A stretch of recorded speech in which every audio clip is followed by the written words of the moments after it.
Welcome back to Every Disney Movie Ever. My name is Jess, and I'm watching Every Disney Movie Ever. This is the celebration! And we are like number 3. I don't know. We're in the middle of the week of guests, and Audrey is here. Hi, guys. She is back. I'm kind of disappointed that it took a whole nother year for you to be on a Disney video. Actually, I think it is an exact year from when we're filming today, from when we filmed the last one. That's what I think. So I'm kind of sad you weren't in one in between, so we're definitely going to have to do better this year. But she is here, and today we are talking about Cheetah. Cheetah is a 1989 theatrical release. It is directed by Jeff Blyth, cinematography by Thomas Burstyn, editing by Erik Albertson. The music is by Rhone, and it's written by Erik, Tarloff, John Cotter, and Griff Rhone. Jeff Blyth is best known for Wonders of China, The Timekeeper, The Secret World of Alex Mack, and this. Thomas Burstyn is best known for Hell on Wheels, This Way of Life, Descendants, and Defiance. Erik Albertson is best known for Everything You Wanted to Know About Sex But Were Too Afraid to Ask, Braxton, Chiefs, and Union City. Rhone, Jess already covered in a video about Bigfoot. The link will be down in the description. Erik Tarloff is best known for All in the Family, MASH, The Jeffersons, and Going to the Chapel. This is John Cotter's only credit. This is Griff Rhone's only credit. Cheetah is based off a book called The Cheetahs by Alan Caillou, released in 1970, and it is about an Ethiopian family who cherishes and guards the symbol of this well. And the two family leaders actually raise 2 cheetah cubs. A trader almost succeeds in purchasing the animals by manipulating the family. But the trader doesn't succeed, and the family is able to make a perfect kingdom with the cheetahs. So obviously we didn't have a super long synopsis and we couldn't do the full awesome compare. Obviously, it's very different than this movie. Mm-hmm. Where do I even begin? Let's start with that majestic intro. I think the only thing similar between the novel and the movie is the trader. Right. But he's not even a trader. And well, they do raise the cheetah cub, but yeah, I don't know. There's a lot of differences, but we can talk about it in a second. The film stars Kevin Coogan, Lucy Deakins, Colin Mothupi, Kuldeep Bhakoo, Paul Onsongo, Timothy Landfield, and Breon Gorman. Kevin Coogan plays Ted, and he is best known for Adventures in Babysitting, Don't Tell Mom the Babysitter's Dead, The Fox and the Hound, and Toy Soldiers. Toy Soldiers. Fire. Yeah, I think that's the final version right there. Yep, it is. That's making the cut. That's making the cut for sure. Lucy Deakins plays Susan, and she's best known for The Boy Who Could Fly, The Great Outdoors, Little Nikita, and Law & Order. Colin Mothupi plays Morogo, and is best known for Ivory Hunters and this. Kuldeep Bhakoo plays Patel, and he's best known for Death is Part of the Process, Beryl Markham, A Shadow of the Sun, and this. Paul Onsongo plays Abdullah, and he's best known for Mountains of the Moon, Coogan for Cairo, The Flame Trees of Tika, and The Kitchen Toto.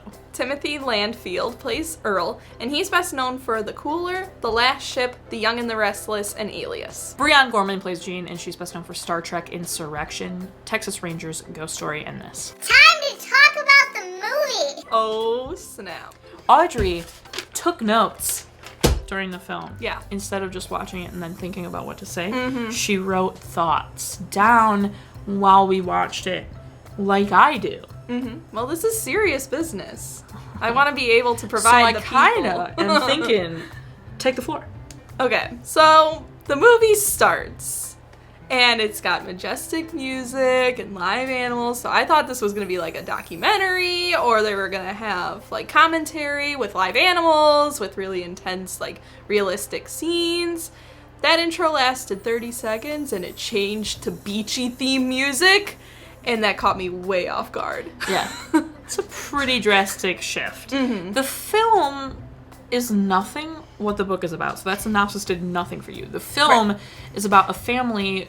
The parents have like a grant or a job or something. They're scientists and doctors in Africa, and they bring their kids with them, and they're supposed to be there for 6 months. And the kids find a cheetah with a dead parent. And then they decide to raise the cheetah, and that's what you think the film's going to be about.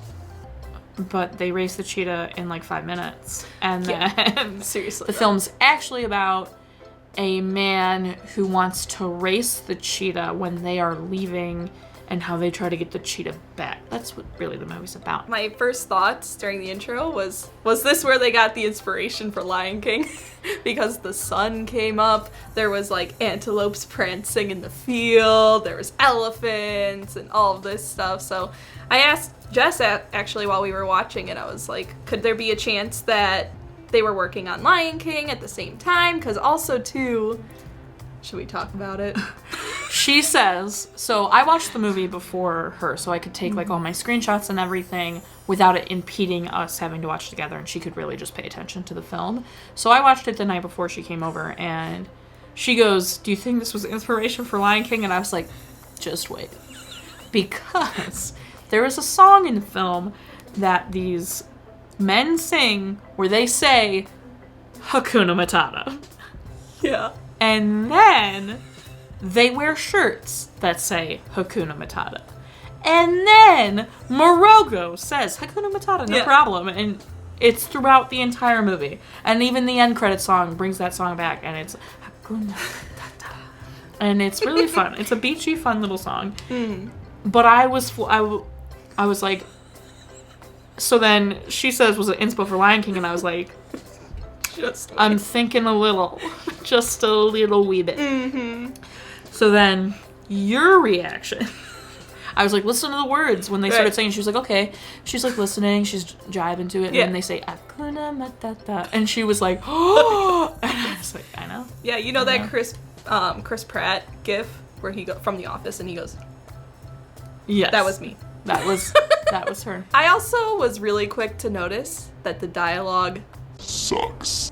I'm just gonna throw that out there. They didn't add, there was a lot of talking, but there was like really no depth. Or, what should I say? Like, it didn't like... realistic. Yeah. It was very like not natural dialogue. Or, It wasn't the way those people would have actually communicated. Or at least, even if it was even close to the way those people would have communicated, it wasn't directed well. I blame the director. Sorry, I do too. Like, there's no way every single actor in this movie was bad at acting. Right. You know, it's one thing. Like, the mom, we even said the mom had some chops, even with being directed horribly. No offense to Jeff Blyth, but also kind of offense to Jeff Blyth. Easily, the first 30 minutes of this movie, you're like, what's going on? Because they're just snapping through it, because they're trying to give you all this information so they can get to the heart of the story. Right. Because they want to get to the point where they're leaving and have to leave Duma, which is the name of the cheetah. And they do it way too fast. Like, they get there, they meet their parents, they meet Morogo, they hang out with Morogo a couple times, they find the cheetah, then it's 6 months later and the cheetah's 6 months old and trained and tamed. Like, they don't show any of training Duma, which would have helped with us understanding their bond, and we would have been able to bond with their relationship with Duma, so then it would be that much more emotional at the end when they're trying to say goodbye to Duma. Oh, and that's a whole other thing too. Yeah, we'll get there. We'll take it one by one. At one point too, they wanted to raise this cheetah cub, and the parents were talking and arguing with the kids, and it cuts to the next scene, and literally the mom says, "Oh, I'm so glad that you talked us into keeping this cheetah cub." I'm like, what? Like, yeah, there was no real convincing. Yeah. Throughout the whole movie, too, I was there for the live animal shots. They were really breathtaking and beautiful. The rhinos. Oh, the rhinos. The elephant. So love cute. them all. Yeah, but I was like, I found myself looking forward to those moments and getting excited when those were happening, because those were actually, like, I think the best parts of this movie. They were really beautiful. To say, yeah. They got some really like the hippos fighting and stuff. Like, it was almost like they sent like a true life adventure camera department to be like, hey, capture really beautiful wildlife, and then sent a director that had to make a movie too. The camera movement is amazing. Like, all the camera work is really well done. The lighting isn't super amazing. There's actually quite a few dark shots, especially of the animals. Like, a lot of the cheetah shots are kind of dark, especially the baby cheetah.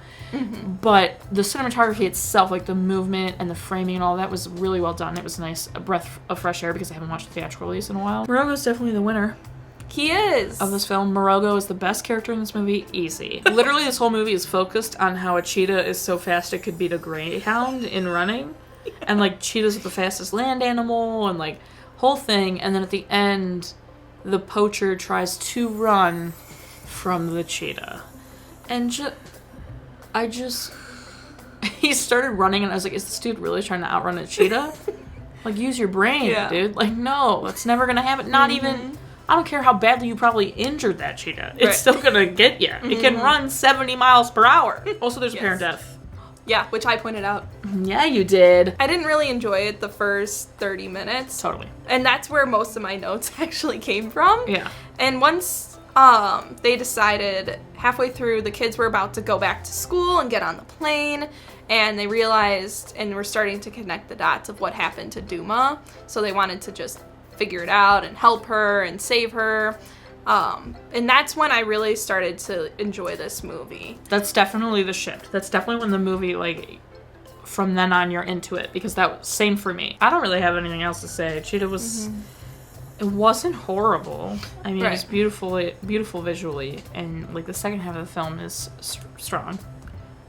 Except the goodbye scene. Oh, I almost forgot about that. Like, so cringe. I don't know if y'all have ever seen a movie where, like, a person falls in love with an animal and then has to get the animal to go back to where it came from.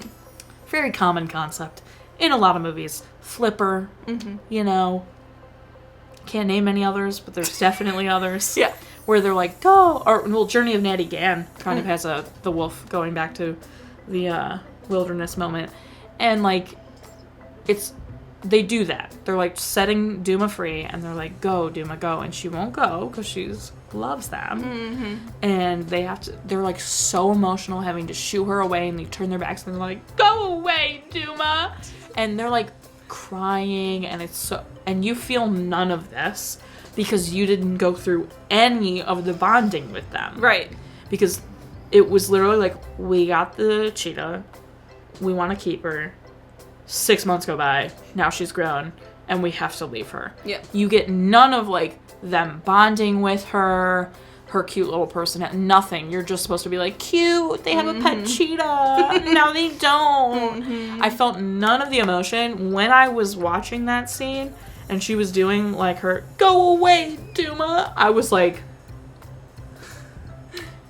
I feel nothing. Yeah, Duma, go. Like, you belong in the wild. Like, I actually started laughing. It's a little cringe and comical because you're not there emotionally. They didn't get you there. Yeah, and I think, too, the delivery that Susan was giving, it made it seem really, like, immature, like, go away. You know, she didn't, like, there wasn't really, like, passion behind that delivery, too. The Hakuna Matata song's the best, and we want those shirts. Yeah! For sure. They're so cool. Yeah, Disney. Make those Hakuna Matata shirts, I'll wear them. Yeah. No, it's here, and too, like, that's something that Disney's doing a lot of, is, like 90s, throwbacks, 80s, throwback. Totally. So I was like, that shirt could be on sale today, and people would. Oh, yeah. 1,000%. I want it. Yeah, me too. Basically. And then we can twin. Oh my god. Red or blue? I want red. I want blue! Perfect. I love you. Oh my god. The last video I was in was Sultan and the Rockstar, which is the tiger and the rockstar. Link in the description. Fair enough. I'll do it. Okay, cool. Anyway, so Jess kept asking me which one I liked better.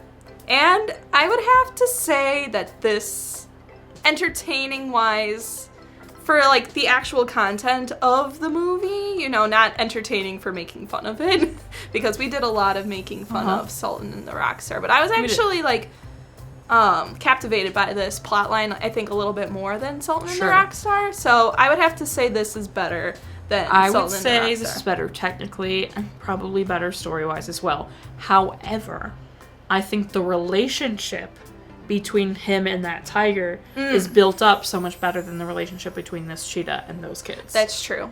That's the only way in Sultan and the Rockstar is better than this. Only way, only aspect, in my opinion. But otherwise, yes, this movie's obviously better. That is everything we have for Cheetah. Not the greatest name for this movie, but it's straightforward. What would you rate it? Ooh, well, what's our category? Ooh, Cheetah seems obvious. I want to do Cheetah something. does seem very obvious. Spots?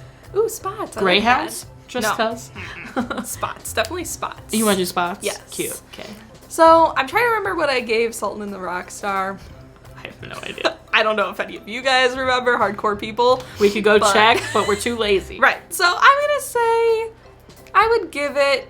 Do you do half spots or no? I never do a half. Okay, fine. So then Or I any will fraction. never do a spot. Half a Oh, spot. you can. Guests are more than welcome to do halves, fractions. But I want to whatever play they by the rules. So It's not a rule. I just don't like doing halves because then it gets all tiny and stupid. okay. So then I'll give it 7 spots out of 10. Wow. See, I'm really torn between 6 and 7 because visually and technically and all that totally deserves a 7. Yeah. Acting and directing and writing definitely deserves a 6. Yeah. I agree with that. That's why I was feel asking in about my the half. heart. I think I'm gonna do a 6. I That's think I'm fair. gonna do a 6. I think I'm gonna do 6 spots out of 10. Our total movie count is somewhere on the screen. Our parent death toll is correct count is still the same. If you want to keep up with the movie I'm watching, then follow me on Instagram to find out what movie I'm watching when. You can't follow Audrey on anything, but leave her a comment about how much you love her. Say And hi. Say thank you for being here during Celebration Week. Thank you for being here. thanks. I love Audrey so much. She's fabulous. And she brought notes, man. She came to play, dude. Thank you for being here. It is the Celebration Week. I hope you have enjoyed the Celebration month. We are almost to 300, and by now you know 300 is the Little Mermaid. We are almost there. We have more guests to come. Everything's happening. It's super exciting. I don't know when I'm announcing the giveaway winner, but it probably hasn't happened yet, so be excited for that. Stay tuned. Stay tuned. I'm filming this July 13th. Leave me alone. So, that's everything. Until next time. Comment, like, and subscribe, but I'm not sure if you are, so you do, and don't be. Until next time. Until tomorrow, dude. Oh, yeah. It's Celebration Week. Until tomorrow. Comment, like, and subscribe, but I'm not sure if you are, so you do, and don't be. Definitely like Abdullah and Patel and that white guy about it. Yeah, definitely. Don't be any of those. Don't be them. 1 like equals 1 Hakuna Matata.